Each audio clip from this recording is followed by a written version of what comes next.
할렐루야. 3월 16일 월요일 매일 성경 묵상 말씀입니다. 오늘 말씀은 요한복음 13장 1절에서 17절의 말씀입니다. 어느 교회에서 세족식 예배를 드리게 되었습니다.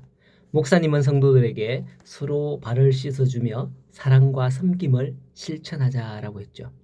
그리고 목사님은 자리에서 일어나 교회 뒤쪽에 앉아있는 자기 어머니에게 다가갔습니다.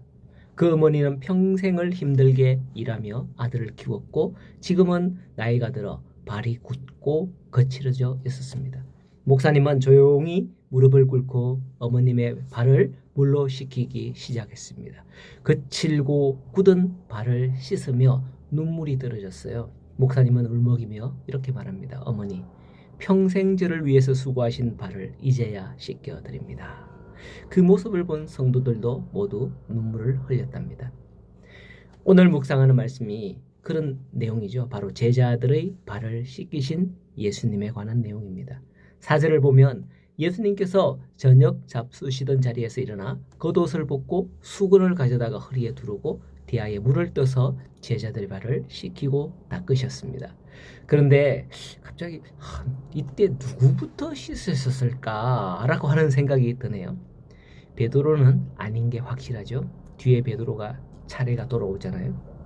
그때에 주께서 내 발을 씻지 말라고 말하기도 했기 때문이죠. 그래서 어떤 이는 예수님의 사랑하는 제자부터 씻기지 않았을까. 그래서 요한복음을 쓴 요한이 먼저 씻지 않았겠나? 라고 하기도 하고요. 또 어떤 이는 아마도 사랑받을 자격조차 없는 가룟 유다가 아니었을까? 이런 생각이 들기도 합니다. 좌지간 순수가 중요한 것은 아니겠습니다만은 왜냐하면 바로 우리가 그런 사람 아니겠습니까? 사랑받을 자격도 부족한 우리를 위해서 이처럼 예수님께서 발을 씻기셨다는 것이죠. 그래서 어쩌면 이 견해에 더 많은 학자들이 공감을 한다고 해요. 그것이 바로 예수 그리스도의 사랑이기 때문이죠. 그런데 정작 이 일 가운데서 문제는 베드로 앞에 도착했을 때입니다. 갑자기 베드로가 말하기를 6절에 베드로가 이르되 주여 주께서 내 발을 씻으시나이까? 내 발을 절대 씻지 못하시리다 라고 하는 거예요. 이렇게 되면 뭐죠? 앞에서 발을 씻은 제자들은 뭐고 뒤로 씻어야 할 제자들은 이제 어떻게 해야 하죠? 참으로 베드로의 말 때문에 갑자기 분위기가 싸하게 바뀌게 되는 거죠. 교회에서도 보면 늘 그렇게 오다가 어느 날 그걸 가지고 왜 이렇게 해야 되는데요? 하면서 따지는 분들이 계시기도 합니다. 그렇게 되면 목사님도 장로님도 성도님도 당황할 때가 가끔 있습니다. 여태껏 우리가 이렇게 해왔는데 갑자기 그러니 이거 이러지도 못하고 저러지도 못하는 경우가 있을 때가 있죠. 물론 그래서야 안 되지만 교회는 사랑과 은혜로 해온 일들이 있거든요. 베드로가 바로 그런 거예요. 다른 제자들은 다 씻었는데 꼭 자기만 의로운 척 이런 말을 하는 것처럼 보인단 말이죠. 그러나 그때 예수님께서는 뭐라고 말씀하실까요? 7절에 보면 예수께서 대답하여 이르시되 내가 하는 것을 네가 지금은 알지 못하나 이후에는 알리라. 내가 너를 씻어주지 아니하면 네가 나와 상관이 없느니라 라고 말씀을 하는 거죠. 뭐죠?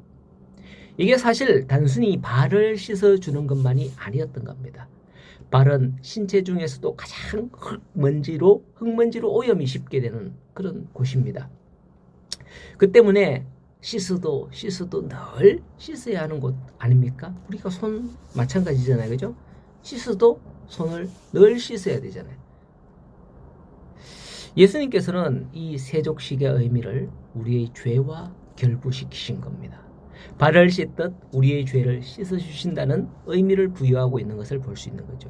이것을 베드로는 뒤늦게 깨닫습니다. 그리고는 이젠 뭐라고 하느냐면 주여 내 발뿐만 아니라 손과 머리도 씻어주시옵소서 라고 하는 거예요.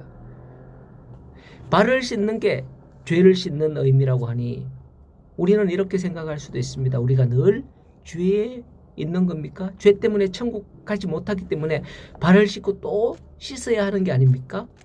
이렇게 생각할 수도 있습니다. 하지만 10절에 보시면 예수께서 이르시되 이미 목욕한 자는 발밖에 씻을 필요가 없느니라 라고 하죠.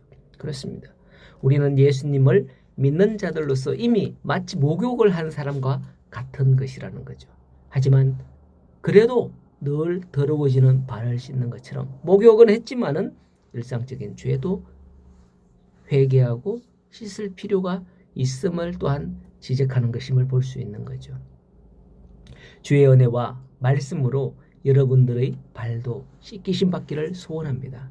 본문의 말씀을 다 살펴보지는 못했습니다만 14절에 보면 내가 주와 또는 선생이 되어 너희 발을 씻었으니 너희도 서로 발을 씻어주는 것이 옳으니라. 내가 너희에게 행한 것 같이 너희도 행하게 하려 본을 보였노라 라고 하시죠. 이렇게 다시 다른 사람의 발을 계속해서 씻어 주시는데 우리도 마찬가지로 이와 같이 어떤 환경, 어떤 모습이라 할지라도 다른 사람의 발을 씻어주는 자가 되어야 함이 옳습니다. 마지막으로 이 말씀을 준비하면서 생각을 해보니까요. 이 세족식은 바로 최후의 만찬, 즉 요즘 보면 성찬식이라고 하죠. 성찬식에 앞서서 행한 일이거든요. 세족식도 그래서 교회에서 행하면 야 이거 은혜가 되겠구나 하는 그런 생각이 들기도 합니다. 오늘도 주님께서 여러분들의 발을 씻겨주시기를 소원하며 또 우리가 다른 사람의 발을 씻기는 그 믿음으로 성장할 수 있기를 소원합니다. 오늘도 주의 말씀과 함께하는 힘찬 월요일 하루가 되시기를 간절히 소원하고 축복합니다.